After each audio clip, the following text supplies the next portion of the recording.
I really enjoyed the write-up on Alvin Kamara, which is up at ESPN.com right now. People can go read it, obviously, so I don't want to just, recreate that here. But I'm curious your thought as to what happens there. If you think the Saints will ultimately get an extension done with Kamara this offseason before they go to camp or before the season starts. Yeah, well, I did it sort of FAQ style, and the very first question I asked and answered was whether a trade was a possibility. And I said you can never rule that out because we've seen it with Jimmy Graham and Brandon Cooks and Darren Sproles over the years where they decide not to invest too heavily in these playmakers. But in each of those cases, they did it before the start of free agency. So they also had some cap maneuverability. And I haven't, we haven't heard reports of any trades. I don't, my guess is that's not the path they're going to go with Kamara. Sort of informed speculation too, that I think they're at least into the idea of exploring an extension with him. I don't know how much he's going to ask for, and that could be the ultimate wrinkle, which is what I also dove into in that article, because I was not surprised that Christian McCaffrey got $16 million a year, because last year Ezekiel Elliott got $15 million a year. But then just earlier this offseason, we saw Melvin Gordon only get $8 million a year. We saw Austin Eckler only get $6.25 million a year. The running back market is impossible to peg. I think if it's reasonable enough, the Saints will get it done. If he's demanding something closer to 15 or 16 million, I don't think it'll get done. So I think what he needs to sign a deal is a big part of it. But the Saints do have his rights both this year under contract, and then next year they could franchise tag him. Or the other thing I explained in there is if he holds out, he would actually be a restricted free agent next year instead. So it's very interesting. I think the desire is to extend on him and pay him a good bit of money. I think they value him very much. The wild card is, what is he going to cost? So you use the term. Sorry about that, Mike. You use the term. If it's reasonable, in your mind, knowing the Saints, right? Because you've covered the team a long time. What's reasonable for the Saints to pay Alvin Kamara?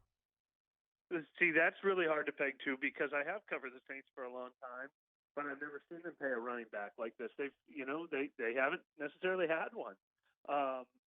Obviously, they had a number on Mark Ingram, and that they didn't want to go over, and he left. They had a number that they didn't want to pay when they traded Darren Sproles away.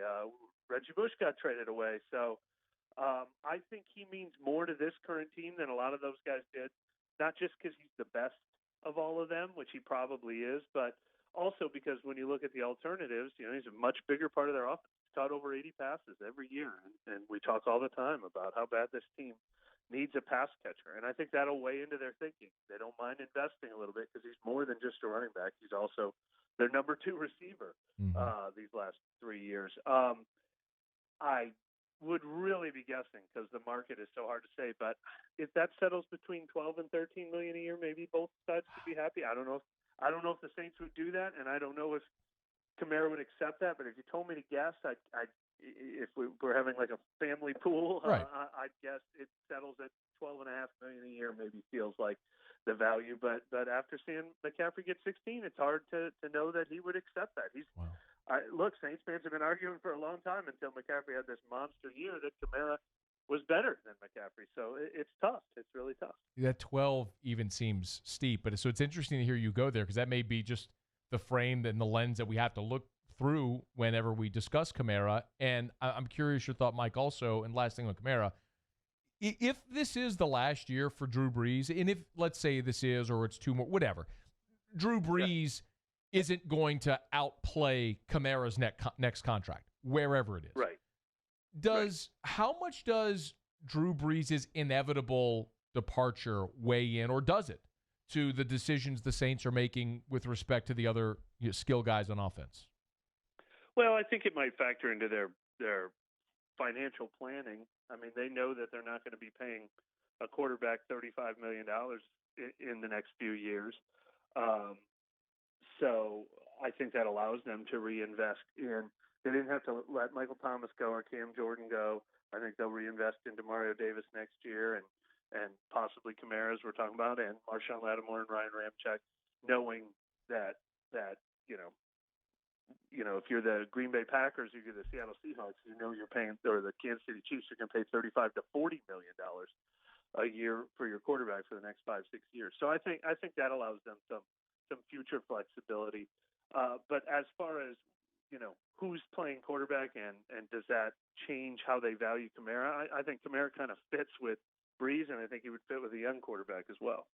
He's Mike Triplett. He's on Twitter at Mike Triplett. You can read his stuff at ESPN.com. The Kamara piece is up right now at ESPN.com on the Saints page. It's fantastic. All the as Mike put it, the FAQs as it pertains to Alvin Kamara. Go read it if you haven't done so yet. Let's turn the page, Mike, to the draft.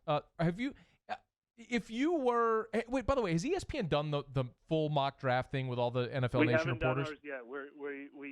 I used to fly up to Bristol every year and wear my Sunday best and go up on a big podium and everything in the big ESPN studio. And I don't get to play dress up for a day this year. We're going to be doing it online, and I think we'll be recording videos and still have a show in some form. But we're actually going to make our pick on Friday, where I know what the other 23 reporters do ahead of me.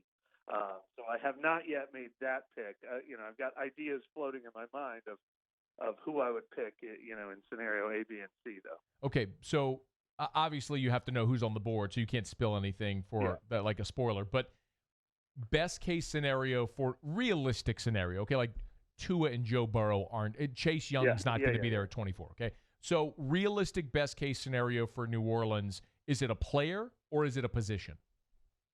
Well, it's a player, and I explain this all the time.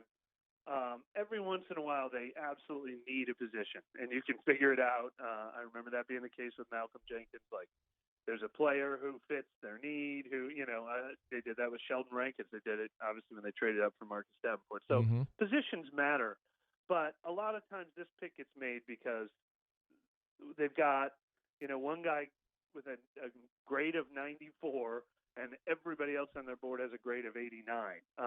The guy with the 94 gets picked no matter what position he plays. So that trumps everything. Now, if everybody has grades about 89, 90, then position need, I think, factors in. So I think the best case scenario would be that the highest graded player on their board plays linebacker, whether that's Kenneth Murray and Patrick Queen, we've talked a lot about, because that's about where those guys might get drafted. I think that would fill their biggest current need, because they could help right away, and they're obviously going to have to get younger soon at that position. But I think most of their needs are more about long term. They're going to need a guard next year. They're going to need a receiver in the next year or two. They're going to need linebackers in the next year or two. They're going to need a corner when Janoris Jenkins is done. They're going to need a quarterback when Drew Brees is done. Defensive end, pass rusher, I think they should continue to add. So receiver, obviously. So I think it's going to be more about the grade than we're filling this position in the draft. Would you? Well, now I'm asking you to kind of like be the scout, right? So if it's linebacker, would you prefer Queen or Murray, or does it matter to you? I mean, there's two ways to answer that. One is I tend to kind of like Queen a little better without admittedly having like broken down and studied a lot of their tape. Yeah, for sure. I think I might bet that they would like Murray better based solely on the history of size. They've been kind of snobbish towards small linebackers. They've been kind of snobbish towards small edge rushers over the years. They tend to like bigger linebackers and bigger ends. Now, there's always exceptions to the rule when it comes to special players, but just based on what I've seen them invest in linebacker over the past decade or so, it would lead me to think maybe they would like a Murray more than a Queen. But there's no question that they need a linebacker who can cover and blitz.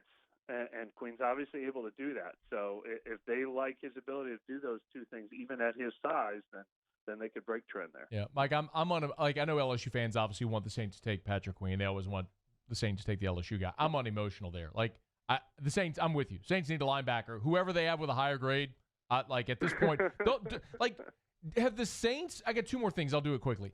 Have the Saints over the last 4 years earned the benefit of the doubt with the way they've drafted? Whereas 4 years ago, I mean, coming off the Brandon Cooks, Stanley, Jean Baptiste, Kyrie Fort, Tavon Rooks draft. It's like I didn't trust anything they did. Like now I'm going, hey, whatever you guys think, I'm in. Roll with it. Yeah, they have earned the benefit of the doubt, obviously. I mean, their drafting since 16 has been phenomenal, probably the best in the league by most measurables. But this linebacker question that we're talking about, they have not yet proven to me that they're right on this. I think I don't want to say lucked out with Demario Davis, but Demario Davis turned out, he was a big guy who played inside linebacker, middle linebacker, and he turned out to be a perfect fit at that weak side linebacker position.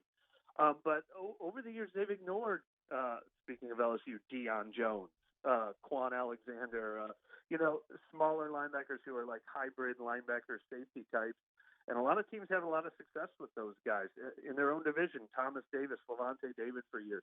I've always wanted to see the Saints make a guy like that fit in their defense. And Demario Davis is the first one we've seen in a long time who does that. And because he's a lot bigger than those guys.